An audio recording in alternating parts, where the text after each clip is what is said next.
Salam sukses mulia. Terima kasih dan apresiasi kami sekaligus ucapan selamat dari kami untuk Bapak dan Ibu serta saudara sekalian yang telah melaksanakan tes Stephen. Tes Stephen ini adalah langkah awal bagi Bapak dan Ibu serta saudara sekalian untuk mengenali diri, sekaligus juga berarti mengenali potensi terbaik dan nantinya juga sebagai sarana untuk mendapatkan prestasi terbaik dalam kehidupan terbaik Bapak dan Ibu sekalian. Kita akan membahas lebih dalam tentang apa itu Stephen dan bagaimana Stephen bisa membantu Bapak dan Ibu serta saudara sekalian untuk mendapatkan kehidupan terbaik tersebut. Nah, saya akan menjelaskan dua prinsip dasar sebagai dasar utama Bapak dan Ibu sekalian ketika nanti akan mendapatkan pemahaman yang lebih mendalam kaitannya tentang Stephen. Prinsip yang pertama adalah bahwa Stephen menganut kecerdasan tunggal. Kemudian prinsip yang kedua adalah saya akan menjelaskan hubungan antara fenotip dengan genetik serta pengaruh lingkungan. Yang pertama adalah prinsip Stephen sebagai penganut aliran kecerdasan tunggal. Kecerdasan tunggal menjelaskan bahwa pada dasarnya pada diri seseorang, pada diri manusia ada kecerdasan dominan yang mempengaruhi kecerdasan yang lain. Sehingga di sini sebagai prinsip utama yang harus kita pegang terlebih dahulu, bahwa setiap manusia pada dasarnya memiliki semua elemen yang disebutkan dalam Stephen. Sebagaimana mungkin Bapak dan Ibu sekalian sudah mendapat penjelasan bahwa Stephen terdiri dari sensing, thinking, intuiting, feeling, dan insting. Sehingga dengan prinsip kecerdasan tunggal ini, misalnya saya dinyatakan sebagai orang thinking, maka otomatis di saat yang sama sensing, intuiting, feeling, dan insting saya juga ada pada diri saya. Namun yang paling dominan adalah mesin kecerdasan thinking. Dalam saya berpikir, dalam saya mengambil keputusan, dalam saya bertindak, yang dominan mempengaruhi pengambilan keputusan saya dan semua perilaku saya adalah thinking saya. Nah, ini adalah prinsip pertama yang harus kita pahamkan dulu. Selanjutnya kita akan membahas prinsip yang kedua yang berkaitan dengan fenotip, genetik, dan hubungannya dengan aspek lingkungan. Jadi, manusia dengan segala perilakunya pada hari itu, pada saat ini, itu disebut sebagai fenotip. Nah, ternyata faktor fenotip ini terpengaruh oleh dua hal, yaitu genetik dan lingkungan. Kalau dalam rumusnya, fenotip sama dengan genetik plus lingkungan. Nah, penjelasannya bagaimana rumus tersebut? Penjelasannya adalah bahwa apapun yang dilakukan seseorang pada saat ini, pada saat tertentu dalam hidupnya, pasti akan terpengaruh oleh dua aspek. Yang pertama adalah aspek genetik, dan yang kedua adalah aspek lingkungan, di mana aspek lingkungan ini adalah semua hal di luar dirinya.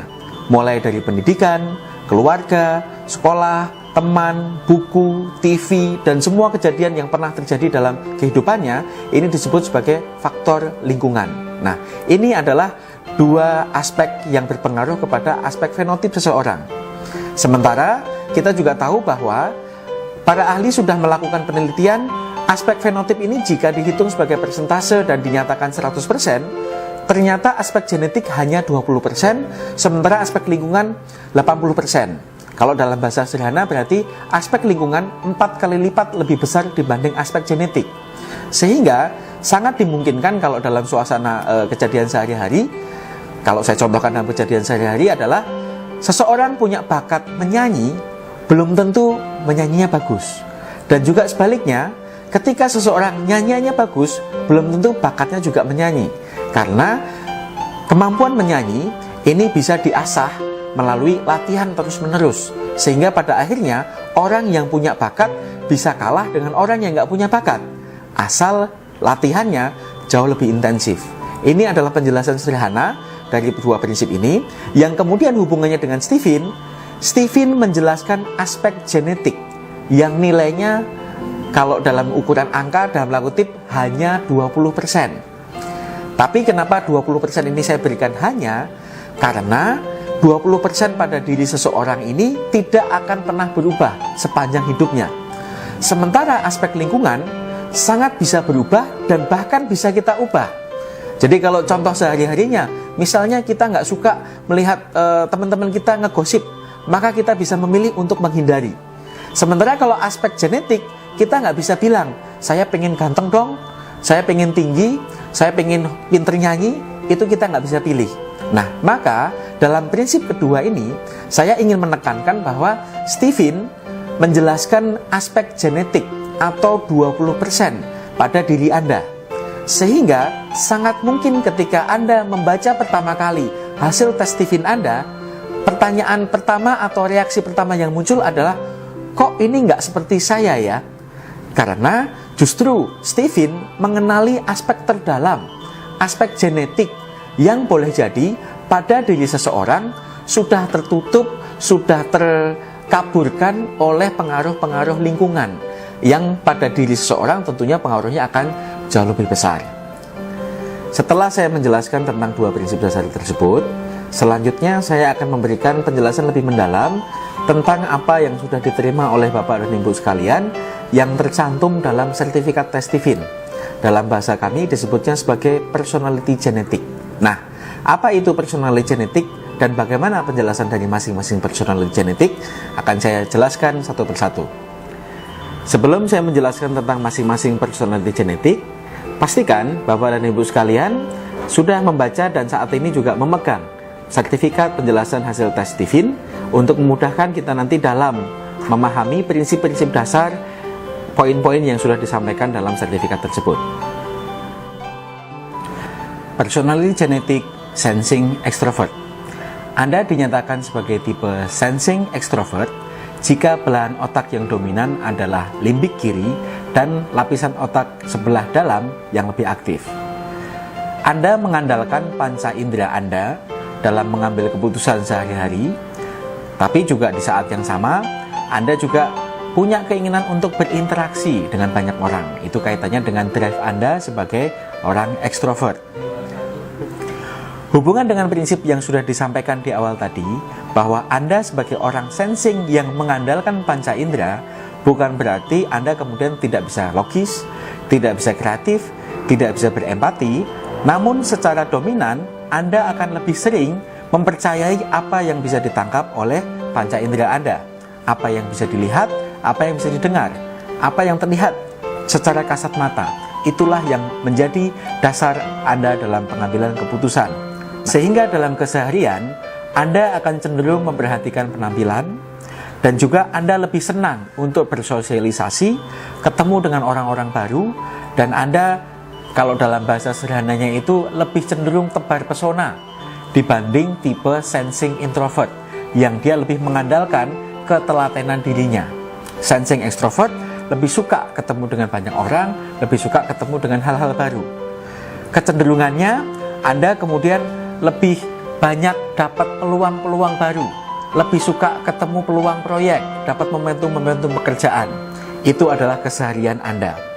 Berkaitan dengan hal tersebut, cara belajar Anda adalah Anda banyak menghafal, kemudian Anda menghafalnya dengan menggunakan aspek visual, gambar dan sebagainya, dan juga Anda perbanyak latihan soal.